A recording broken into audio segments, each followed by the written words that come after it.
Ngayong 2021, markahan natin ang mga aral na iniiwan sa atin ng 2020 pandemic year.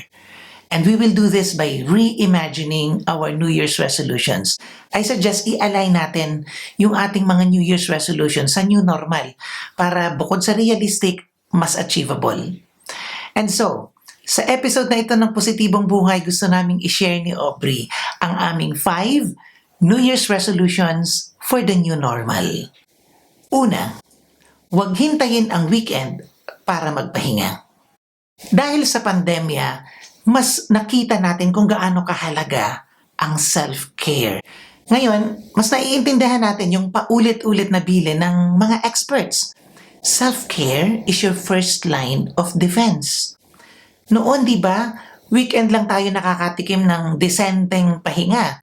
Pero ngayon, dahil sa quarantine at lockdown, dahil sa work from home at online distance learning, naranasan uli natin yung benefits ng 7 to 8 hours of sleep, pati yung siesta o afternoon nap. Pag sapat kasi ang pahinga, mas masigla ka, kaya meron kang panlaban sa sakit. Bukod dyan, mas magana kang kumain at mag-exercise. Eto pa, pag sapat ang pahinga, malinaw ang isip. Kaya mas matino din ang mga desisyon mo at mas pulido anuman ang ginagawa mo. Finally, pag sapat ang pahinga, mas nagagawa mong magmahal at magbigay. Diba, pagkatapos mong matulog ng mahimbing, mas matino ang kausap, mas mahaba ang pasensya mo, mas magaling kang makinig. Ibig sabihin, kapag nagpapahinga ka, mas nagagawa mong alagaan at protektahan ang pamilya mo. Kaya sana ngayong 2021, ito ang una mong ipangako sa sarili. Huwag hintayin ang weekend para magpahinga. Kahit bumalik yung dating schedule mo, siguro kung meron kang dapat bawasan yung umaagaw ng panahon mo, kaya ng, pagbabad sa TV o gadget, o mga gawain na pwede mo namang bitawan o kaya ibigay sa iba. Alam ko hindi palaging madali. Halos naririnig ko yung mga magsasabi na, naku, Mimo, Aubrey, gustuhin ko mang magpahinga. Imposible, wala akong choice.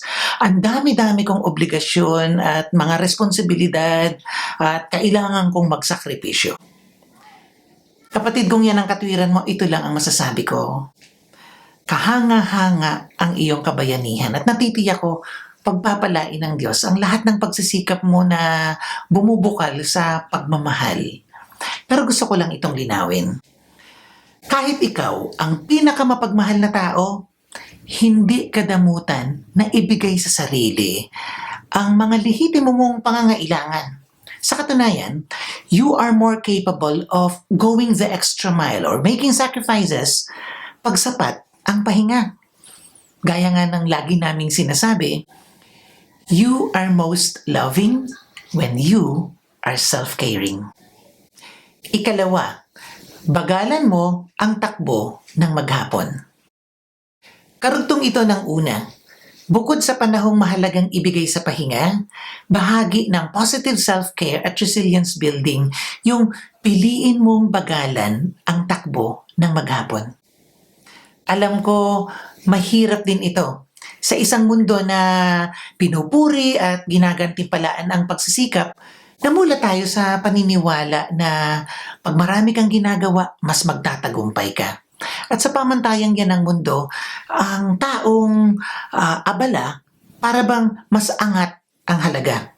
At sa kabilang dako, kapag ka nagpapahinga ka, o kaya hindi ka kasing busy o kasing abala ng karamihan, pwede kang masabihang tamad o walang pangarap o kulang sa motibasyon. Para bang yung halaga mo sinusukat palagi sa dami ng ginagawa mo. Kaya nga hindi nakakapagtaka, nung marami ang nawalan ng trabaho dahil sa pandemya, na-depress sila. Kasi pakiramdam nila sa sarili nila, wala silang silbi. Kaya nga ngayon gusto naming ipaalala sa iyo, kapatid. You are a human being, not a human doing.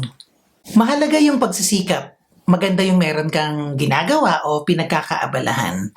Pero importante ding maalala palagi na ang original mong halaga hindi nakasalalay sa ginagawa mo. Tandaan mo, tao ka ha, hindi makina. Sa katunayan, kahit makina, dapat pinagpapahinga. Alam mo kung ano ang pwede mong gawin? Subukan mo yung pagiging mindful unitasker. Paano yun? Sa halip pagsabay-sabayin yung maraming gawain na madalas, dahilan kaya ka aligaga at aburido, subukan mong tutukan lang ang isang gawain ng buong puso, ng buong husay. Para sa ganun, mas focused ka at flexible. Magugulat ka, bukod sa mas maganda ang resulta, mas marami kang matatapos sa kalmadong maghapon. Kaya pag merong break sa trabaho, magkape ka at magmerienda siguro ng sana walang kasabay na gawain na tinatapos o ihahabol. O kaya yung lunch break, isagad mo. Para sa ganun, makapahinga, makabawi yung katawan at isip. At ito, napaka-importante nito, matuto kang humindi sa mga gawain o pagkakaabalahan na malinaw na naman agad sa simula pa lang na hindi kasya doon sa balanseng daloy ng buhay na kailangan mo para sa sarili mo. In short, be kind to yourself. Makikita mo na pag mabagal ang daloy ng maghapon, mas meron kang kakayahang namnamin yung bawat sandali na nireregalo ng buhay. Mas hawak mo palagi yung halaga mo bilang anak ng Diyos. Mas klaro bakit mo ginagawa ang ginagawa mo. Kaya pagsapit ng gabi, mas malalim din yung level ng happiness at gratitude mo. Ikatlo, gamitin ang tagong kakayahan. Naganap ang pinakamalaking labor reallocation sa kasaysayan dahil sa COVID-19. Maraming negosyo ang nagsara at hindi mabilang ang nawalan ng trabaho.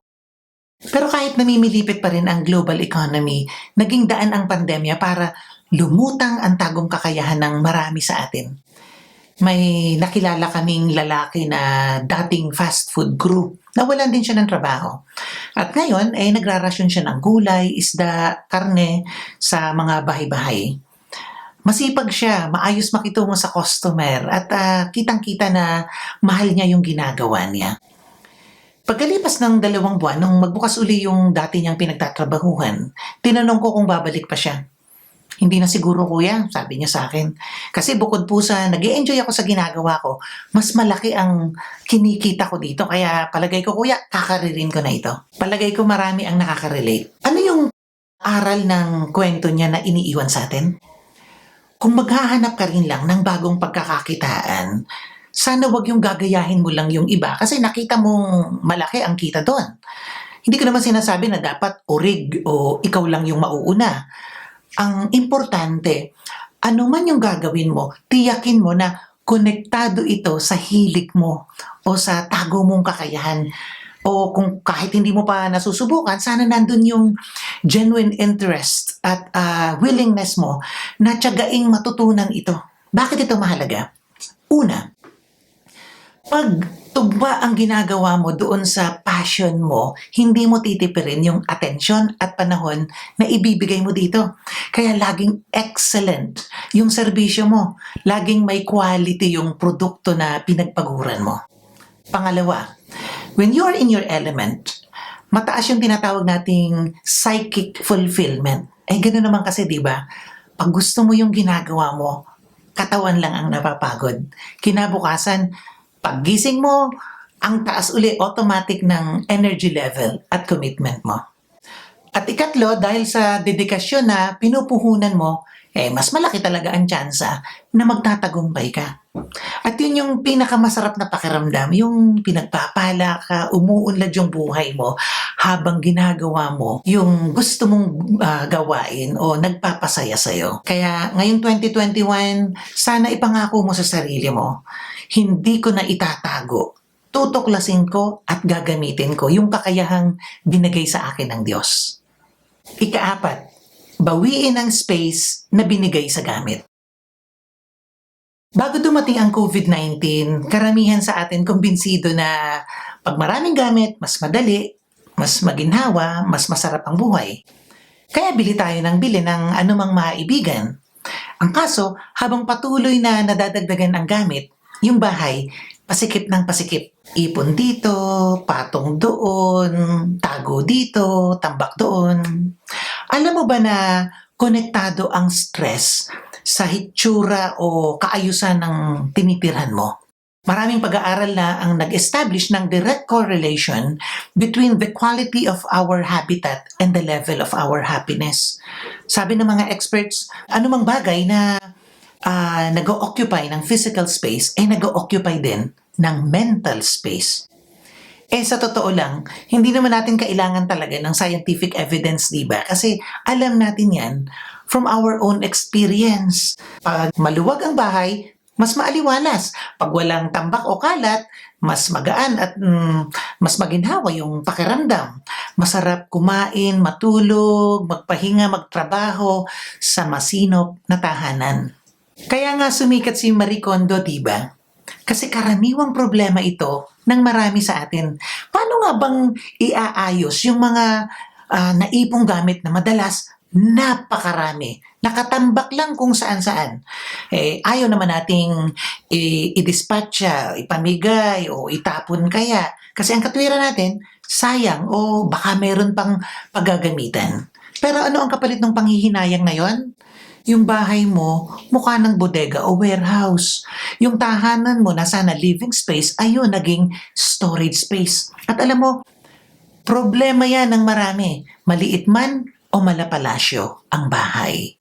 Kasi hindi naman ito usapin lamang ng size of the house, kundi ang talagang issue dito ay yung paniniwala na kailangan mo ng maraming gamit para maging masaya.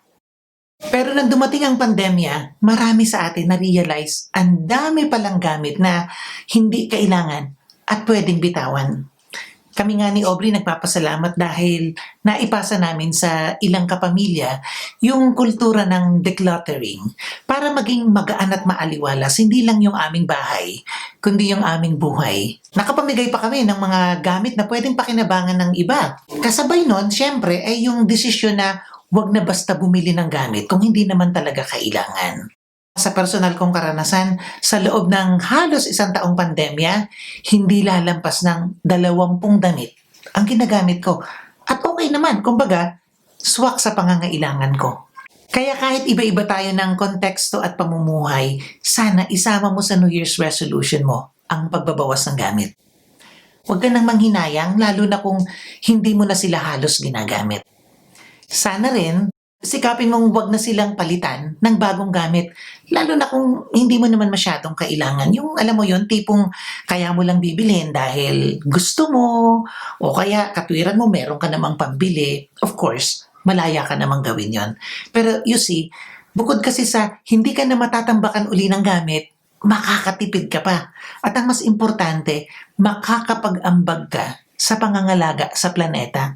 Siguro naman alam mo rin na ang kasalukuyan nating problema sa climate change ay dahil sa overconsumption ng natural resources na tulak ng excessive consumerism at materialism. So, bawiin ang space na binigay sa gamit at gagawin mo yan kasi mas mahalaga ka at ang pamilya mo kaysa gamit.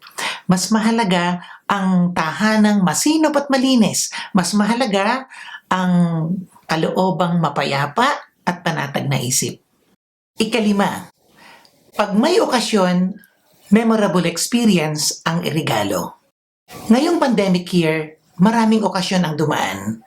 Birthday, binyagan, kasalan, anniversary, at syempre, Pasko. Ano ang napatunayan natin?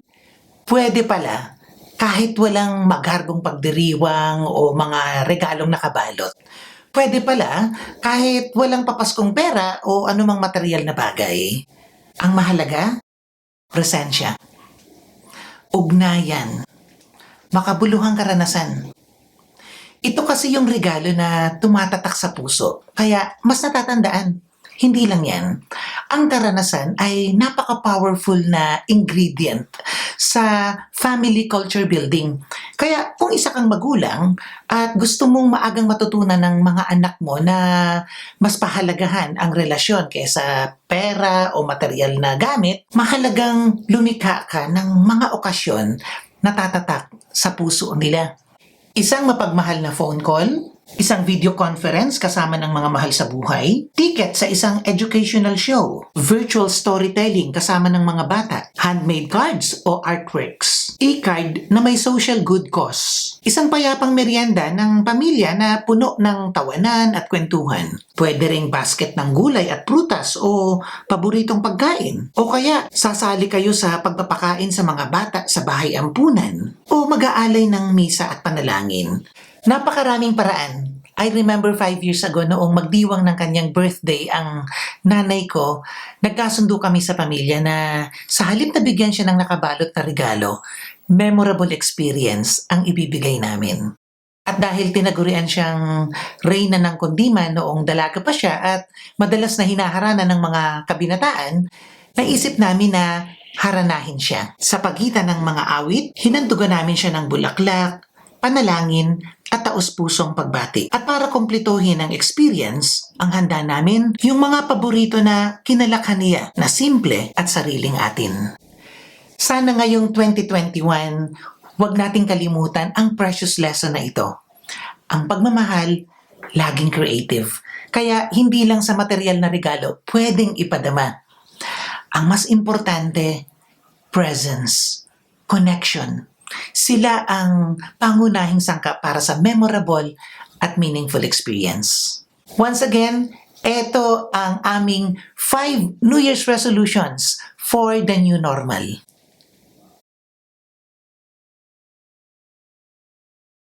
Hangad namin para sa iyo ang isang positibong buhay ngayong year 2021. Mula sa amin ni Aubrey, Happy New Year!